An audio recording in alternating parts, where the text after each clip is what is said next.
Okay, now. No, yeah, it's going. Okay. At breakfast, I waited around patiently for the distribution of passes at 1200 hours. It suddenly occurred to me that I had forgotten my knit sweater and I left it at Renee's. I quickly went over to Supply Depot at the hospital and Supply Sergeant, and he was gracious enough to give me a replacement. I told him I lost my initial issue. I had developed a friendship with this young lieutenant in the orderly room. It was the only one receiving daily passes the past week.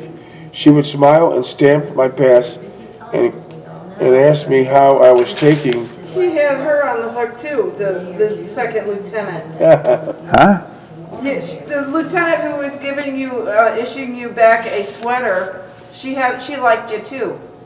Oh, The one who was doing, giving you your clothes, the sweater. That lieutenant, read that again. say it again. I had developed a friendship with the young lieutenant in the orderly room. As I was the only one receiving daily pass He was getting the daily past passes week. from her too. She would smile and stamp my pass and always complimented me on how I was taking the advantage of the Army's good nature. It took all the good naturally and thought I would also miss the aspects of my stay here, which was very pleasant and relaxing. And she's 21 years old, too. A short while after Renee's front door, she greeted me with a cheerful bonjour. She was wearing my knit sweater. I remarked how good she looked on me. She hinted that she might have some French onion soup, which would go well today, as it was quite nippy outside. As we talked about the meal she had prepared, she turned around and faced each other, embraced me, and began And kissing she's me. wearing an Army sweater, too. Yeah, your She's one of sweater. the civilians, an Army sweater. As she ladled the onion soup in our bowls, I could smell the sweetness of her. I told her my time was running out here, and I'd be shipping out in several days. She said she understood and was so disheartened by the event. She stated that my going away made it easier for her to reach a decision about returning to the convent. To know that I would do or decide it would stay here longer, she stammered, twirling her spoon in her soup. She then concerned greatly about doing the right thing before I left. We ate very little, frustrated by eventual departure for good and desire for one another. Suddenly there was a limp and gently kept repeating, Da, sol, si, let. Say it again. Do, di, sol, e, let, di, sol, e, let. Diso Elet? Yeah. What's that mean? She had desperately tried. What's the again? Di, sol, e, let, di, sol, e, let. Where's that at? Diesel E-Less. Desolelet. Desolet, several times. Desolet. That was an exclamation mark. What does that mean? Yeah. What does it mean? Well, she was talking and she emphasized the word. Yeah. Diesel-less. Well, that was the first girl, right? Yeah. I Yeah. saw Renee twice more before I slipped out and greatly saddened and distressed at the thoughts of never seeing her again. I wanted to make something of our relationship, but once again, I failed desperately and I had done in the past. Even though we had been much more in common, there was always a narrow band that would keep us apart and distant from one another. I knew that she would never be content or happy with life, and that I would give her.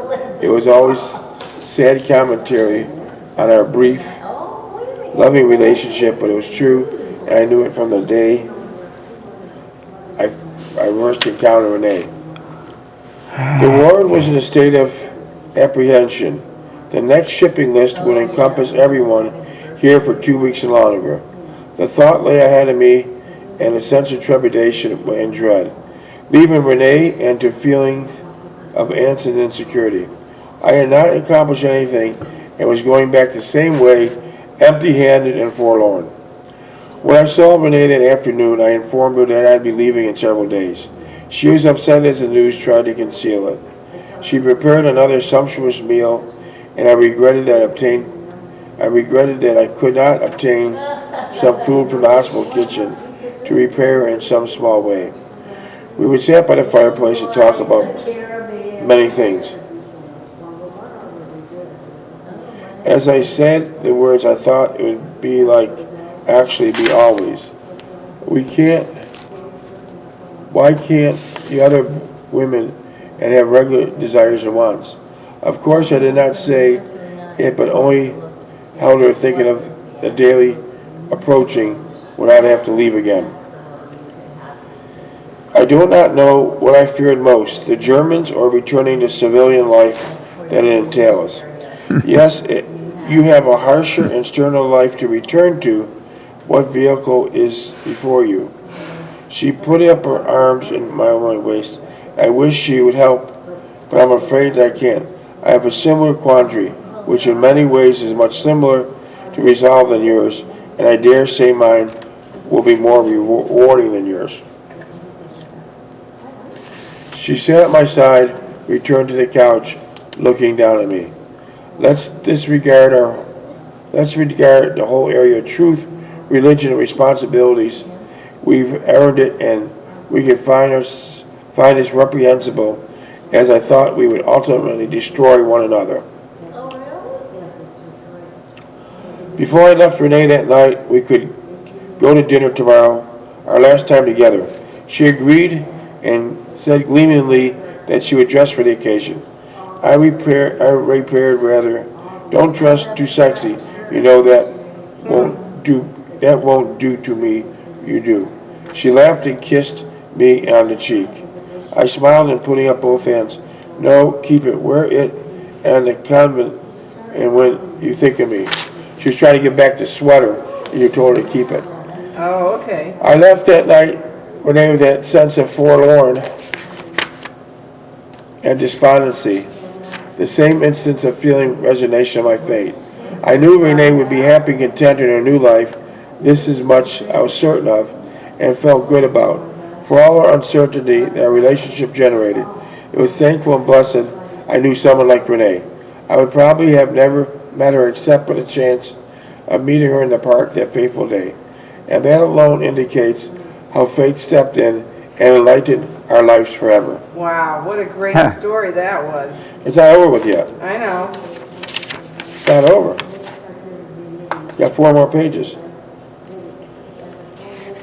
So she would help the French Jewish people escape the Germans. She would hide them, correct? They were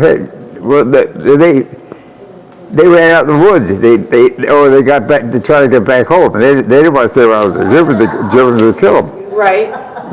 Because they were Jewish. Right. Yeah.